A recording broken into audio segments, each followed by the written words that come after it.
Şimdi sizi gerilim kuvveti kavramıyla tanıştıracağım. Gerilim kuvveti aslında sadece ya bir ip veya telde olan ya da bir ip veya telin uyguladığı kuvvettir. Gerilim genelde bir şeyi kaldırmak veya bir şeyi çekmektir. Bir ağırlığımız olduğunu farz edelim. Bunun da 100 Newton ağırlığında olduğunu düşünelim. Bu ağırlık üst kısmından bu ip ile asılı olsun. İpi tavana bağladığımızı varsayalım.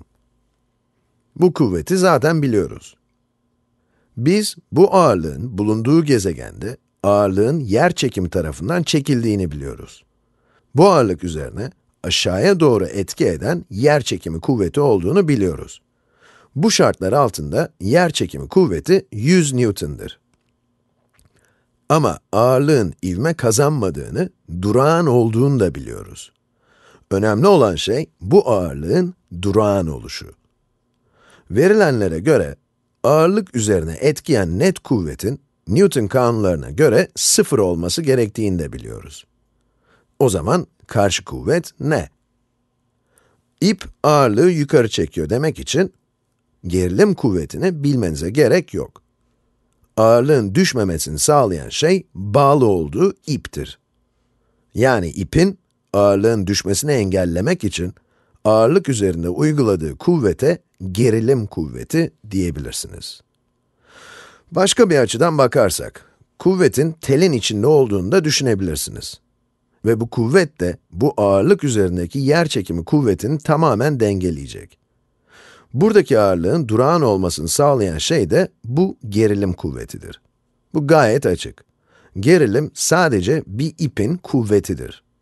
Konsept olarak baktığınız zaman, bir gitarda daha ince telleri çektiğimizde daha tiz bir ses çıkar. Teli ne kadar kuvvetli çekerseniz, gerilim kuvvetini o kadar arttırırsınız. Böylece daha tiz notalar elde edersiniz. Aslında gerilim kuvvetini hayatımızın birçok yerinde kullanıyoruz. Aslında ip veya tel satın alırken, o materyalin ne kadar gerilim kuvvetine dayanabileceğini size büyük ihtimalle söylüyorlardır. Bu bir köprü veya salıncak veya başka bir şey inşa edecekseniz, bu telin veya ipin dayanımı çok önemlidir. Umarım gerilim artık sizin için biraz daha tanıdık bir kavram haline gelmiştir. Bu kolay örneği çözdüğümüze göre, biraz daha zorlu bir örneği çözmeye başlayalım.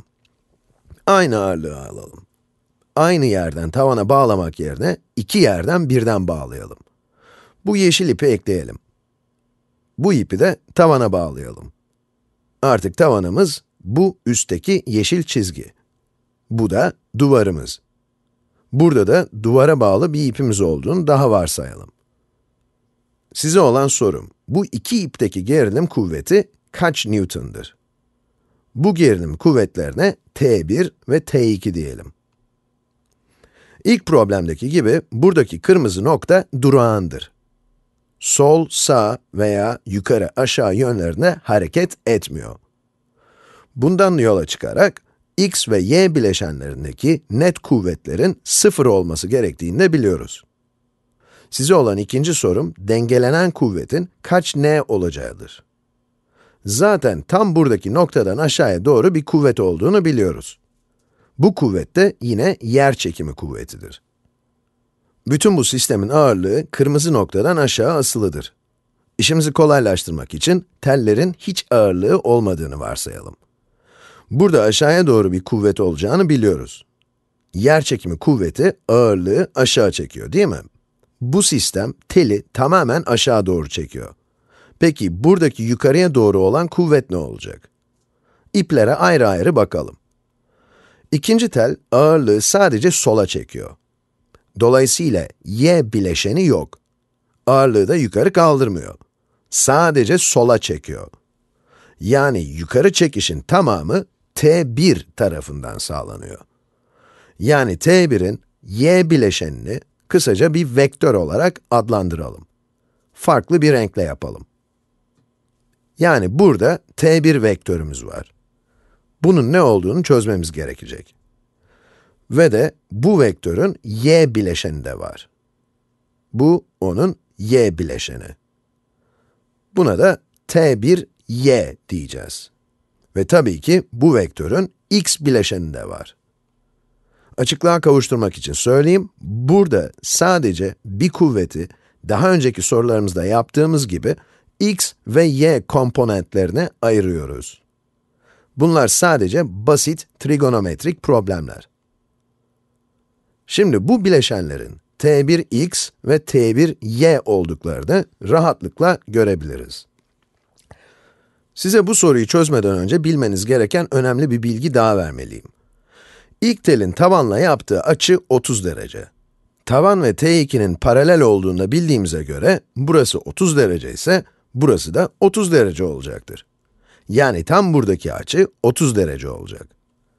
Bu da doğrular ve değişken iç açılar hakkında öğrendiklerimizden geliyor. Diğer türlü de yapabilirdik. Eğer bu açı 30 derece ise, bu açının 60 derece olduğunu söyleyebilirdik. Bu bir dik açı. Yani bu da aynı zamanda 30 derece. Ama sadece bu geometri konularının bir tekrarı. Her neyse, bu açının 30 derece olduğunu biliyoruz. Peki, y bileşeni nedir? Y bileşeni. Bir bakalım. Hipotenüsü ve karşıkenarı hangi trigonometrik fonksiyon içeriyor? Çünkü bu sadece trigonometri. Peki, karşıkenarı ve hipotenüsü ne içeriyor? Yani karşı bölü hipotenüs. Bu bilgilere göre, sinüs 30'un t1y bölü t1'e eşit olduğunu çıkarabiliriz. Yani eğer t1y için işlemi çözersek, t1 sin 30 t1y'ye eşit olacaktır. Ve tam matematiğe daha fazla dalmadan önce birkaç şeye daha değinmem gerekiyor. Bu noktadaki kaldırma kuvvetinin hepsinin t1'in y bileşeni tarafından yapıldığını söyledik. t2 sadece sola çekiyor. Yukarı veya aşağı kaldırmadığı için bir dikey eksende bir iş yapmıyor. Yani bu nesnenin düşmesini engelleyen şey gerilim vektörünün y bileşeni. Bu da aşağı çeken yerçekimi kuvvetine eşit olmalı. Bu yerçekimi kuvvetine eşit olmalı. O da buna eşit olmalı. Ve bu 100 Newton. Ve bu noktayı vurgulamak istiyorum çünkü bu size biraz kafa karıştırıcı gelebilir. Demin bu noktanın durağan olduğunu söyledik. Yukarı veya aşağı hareket etmiyorlar. Aşağıya doğru 100 Newton'luk bir güç olduğunu biliyoruz. Bu yüzden bu iki ip tarafından sağlanan yukarıya doğru bir kuvvet olması gerek. Bu tel, yani T2, yukarıya bir güç sağlamıyor. Bu yüzden yukarıya doğru olan kuvvetin tamamı, ilk teldeki kuvvet vektörünün y bileşeni olmak zorunda. Verilenlere göre şimdi birinci ipteki gerilimi bulabiliriz. t1 bölü 30'un sinüsü kaçtı? 30 derecenin sinüsü 1 bölü 2'dir. Yani t1 çarpı 1 bölü 2 eşittir 100 Newton. İki tarafı da 1 bölü 2'ye bölersek, t1'in 200 Newton olduğunu buluruz. Şimdi ikinci ipteki gerilimin ne olduğunu bulmamız lazım. Burada bir ipucu var. Bu nokta sola veya sağa hareket etmiyor, yani durağan. Yani biliyoruz ki, bu ipteki gerilim ne olursa olsun, gerilim karşı yönde bir kuvvetle dengelenmek zorunda. Ve bu karşı yöndeki kuvvet de, iki telin geriliminin x bileşeni.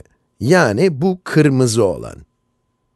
Yani t2, ilk ipin x bileşenine eşittir.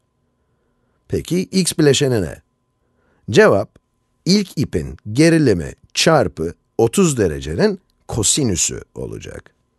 Komşu bölü hipotenüs. Ve bu da kök 3 bölü 2. Yani 200 çarpı kök 3 bölü 2, bu da 100 kök 3'e eşittir. Yani bu ipteki gerilim 100 kök 3 Newton'dur. Bu da sola doğru tamamen dengeleyici kuvvettir. Bu ipin x bileşeni de sağa doğru 100 kök 3 Newton. Umarım kafanızı karıştırmamışımdır. Bir sonraki videoda görüşmek üzere.